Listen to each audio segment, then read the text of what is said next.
Study and play come together on a Windows 11 PC. And for a limited time, college students get The best of both worlds. Get the Unreal College Deal. Everything you need to study and play with select Windows 11 PCs. Eligible students get a year of Microsoft 365 Premium and a year of Xbox Game Pass Ultimate with a custom color Xbox wireless controller. Learn more at windows.com/student offer. While supplies last. Ends June 30th. Terms at aka.ms/collegepc.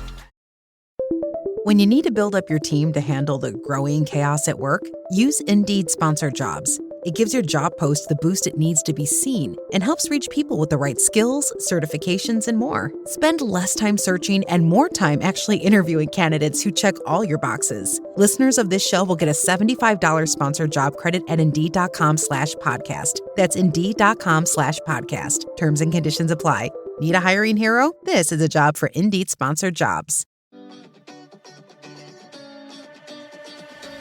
Welcome to Her Extraordinary Life by Design, where we celebrate women who are shaping their lives one extraordinary day at a time. I'm your host, Leslie Gaudet, self-care coach for women who are ready to make self-care a priority to support them in life and business.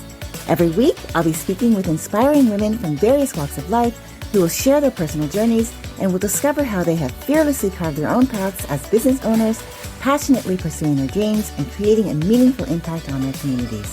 So let's get started. There comes a moment when a woman realizes that she has become the infrastructure for everything she's building. The strategist, the creator, the support system, the producer, the emotional container, the decision maker, the one making sure nothing gets dropped. And at first it feels manageable because she's capable, until one day her body says something her mind has been overriding for months, that I just can't keep carrying all of this the way I have been. And suddenly the conversation about integrity becomes personal, because influence with integrity is no longer about what she teaches other women. It becomes, will she finally live it herself? Hello, and welcome back to Extraordinary Life by Design podcast. I'm your host, Leslie Gaudet, and today's episode is a little bit different for me. You see, I actually hadn't planned to do this episode for this final week, but somewhere over the last few weeks, I started realizing that I couldn't close out the series talking about influence with integrity without also talking honestly about what it has been costing me behind the scenes to keep showing up the way I have been. And I don't mean emotionally in some vague inspirational way. I mean practically, physically, mentally, energetically, as a woman carrying all of it. Because I think there comes a point when a woman realizes that she's become the nervous system for everything she's building. And at first you can wear that responsibility with pride until one day you notice the weight of holding everything is no longer just affecting your schedule. It's affecting your energy, your ability to fully be inside your own life while you're trying to sustain everything you've created. And I think that's the conversation that I need to have today, not as a lesson, but as a truth, something I'm living, you know? And so one of the things I think people often don't fully see when they look at someone building something is how much invisible labor sits underneath what appears effortless from the outside. So take my podcast, for example. You listen to my podcast, but you don't see everything that goes on behind the scenes. The recording, the editing, the producing, the uploading, the guest coordination, the assets, the clips, the social posts, the scheduling, the writing, the revisions, the emotional energy it takes to hold thoughtful conversations week after week. And then alongside that, stepping into the other side of my business and supporting a law firm a few hours every day from Monday through Friday, and then coaching clients, building new ideas, developing an incredible collaboration with someone and trying to create meaningful work that genuinely helps women. And when you're a businesswoman of one, there's no handoff point, right? Because everything eventually circles back to you. And for a long time, I think I started to normalize that. Not because I was trying to prove something, but because when you care deeply about what you're building, sometimes you just keep going, you keep pushing through without realizing the consequences. And I think part of what I kept telling myself was that eventually I'd sit down and I'd really figure out what support could actually look like for me, what I could realistically hand off, what I truly needed help with, whether bringing someone in would actually give me back valuable time or initially slow things down while they learned everything, and whether it financially made sense yet, and whether I even had enough clarity around what support would help me most in the first place. Because I never really truly stopped long enough to really assess any of that. I just kept carrying it. And because I've been operating this way for a very long time, I started noticing something else showing up more and more frequently. And it's that honestly, I've been feeling exhausted. Not, I need a nap exhausted. I mean, my body has absolutely no interest in continuing exhausted. And what struck me about this is how quickly I almost tried to negotiate with that signal instead of listening to it. Because my mind immediately started doing what high achieving women often do. Okay, but what still needs to get done? Like, what can I push through first? What can wait? What absolutely can't?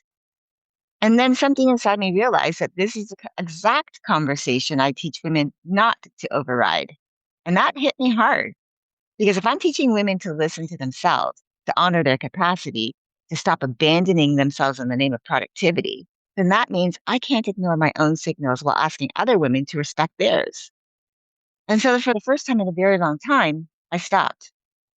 I stopped because my body made it very clear to me that continuing the way I have been going is no longer sustainable. And what surprised me most was that is what happened after I stopped. Nothing. Nothing happened. Meaning the world didn't collapse. The podcast didn't disappear. My responsibilities were still there, but the world didn't collapse because I finally allowed myself to stop for a moment. All that changed was that I finally allowed myself to stop and relax. And after a good night's sleep, when I woke up the next morning, I realized how long it had been since I'd given myself permission to truly slow down without mentally negotiating with it the entire time. So today I want to look at three things. First, I want to talk about what happens when capable women become the emotional and operational infrastructure for everything around them.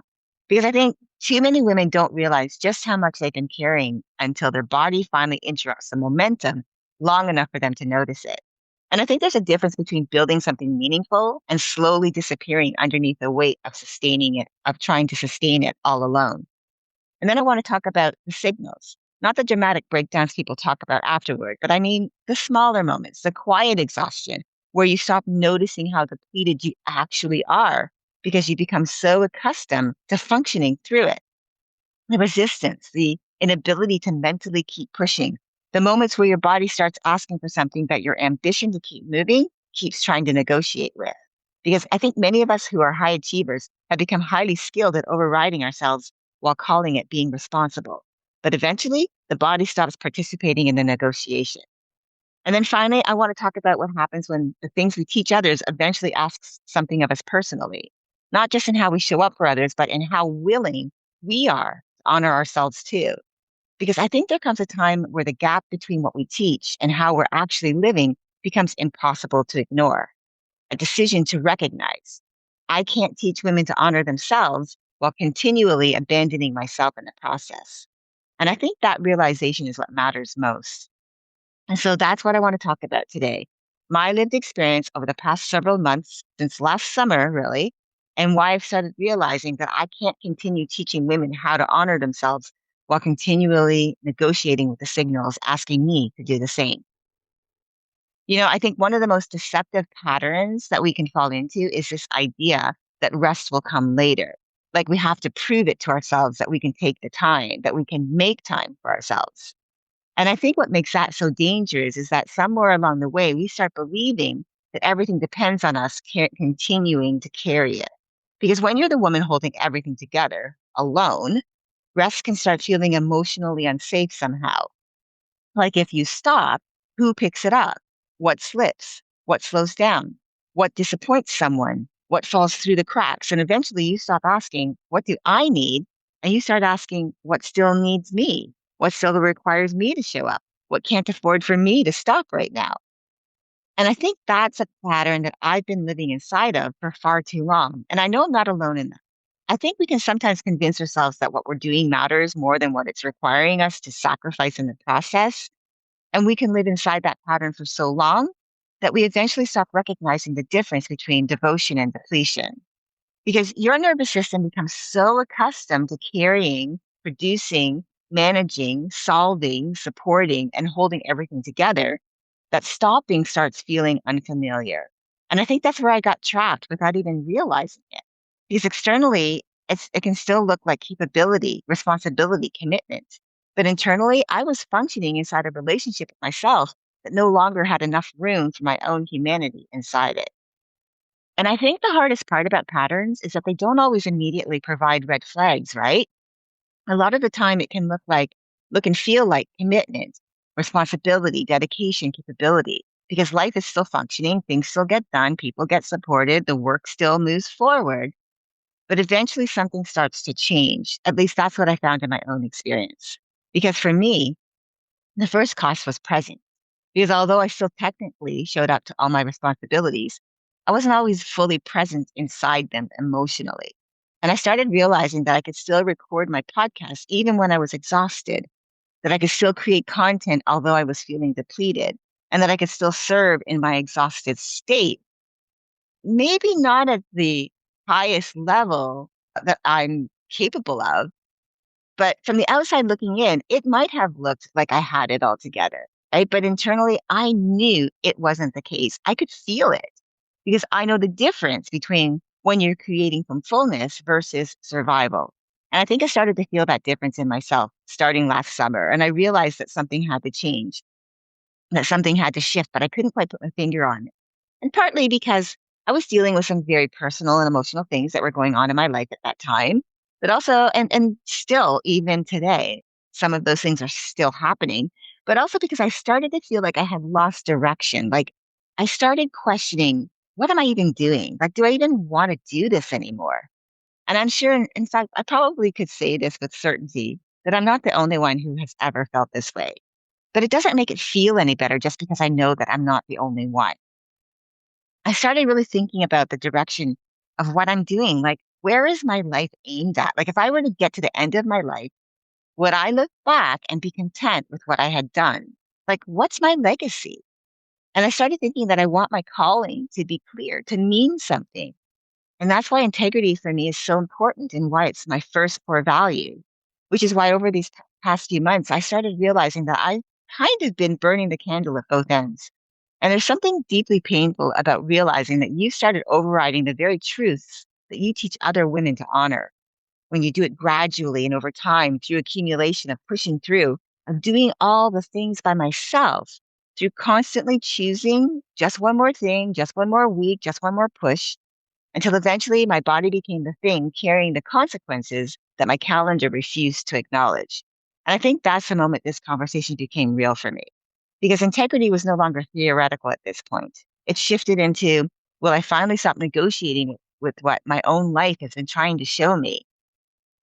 And I think the shift began for me not only back in the summer of 2025 when I was questioning my direction, but recently when I finally stopped myself from treating my exhaustion like an inconvenience that I needed to work around.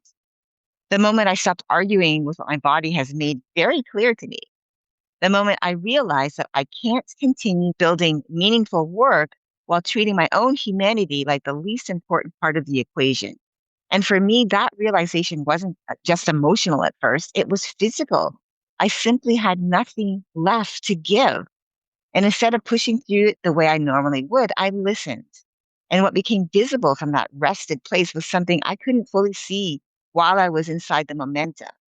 That sustainability is not built through how much I can force myself to carry, but through how honestly I'm willing to acknowledge what carrying all of this, everything that I do, and doing it alone, acknowledging what it's actually costing me. And I think that opens another question too, right? Not how do I become more efficient, but why have I convinced myself that I need to carry all of this alone in the first place?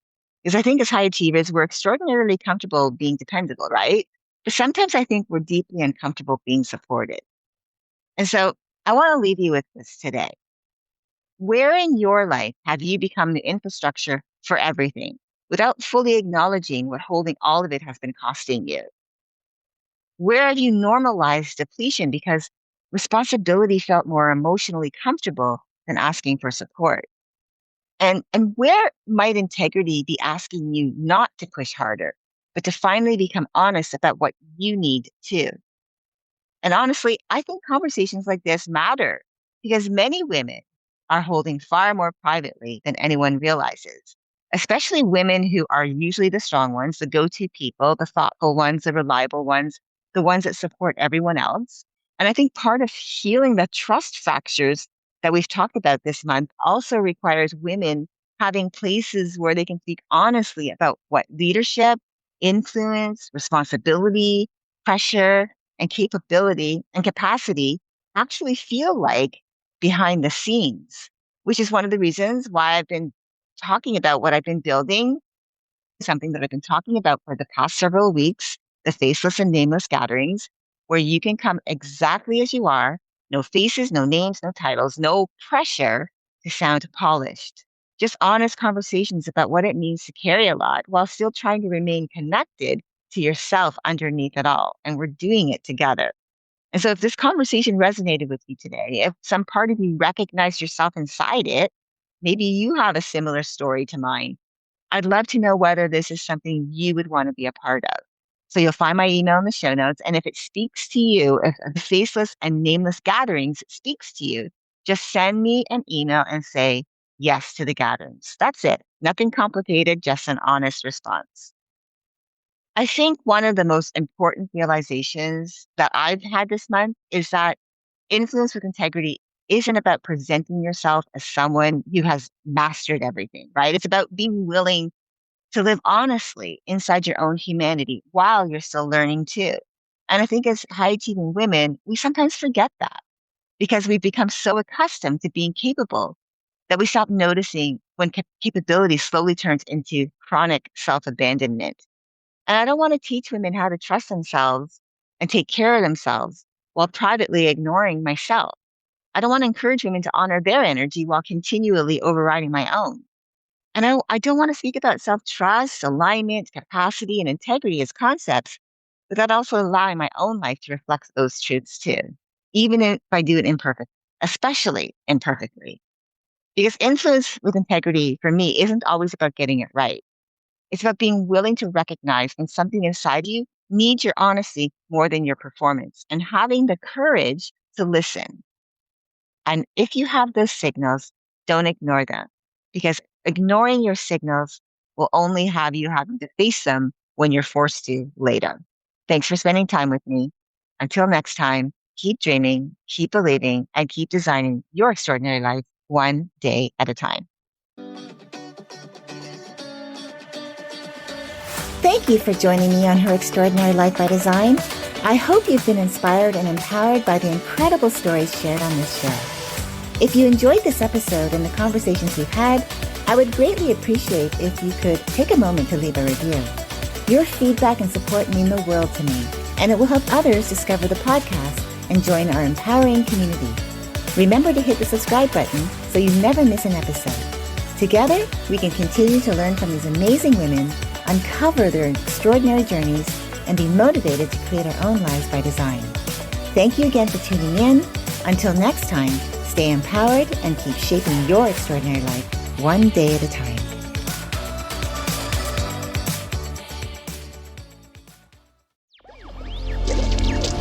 Electric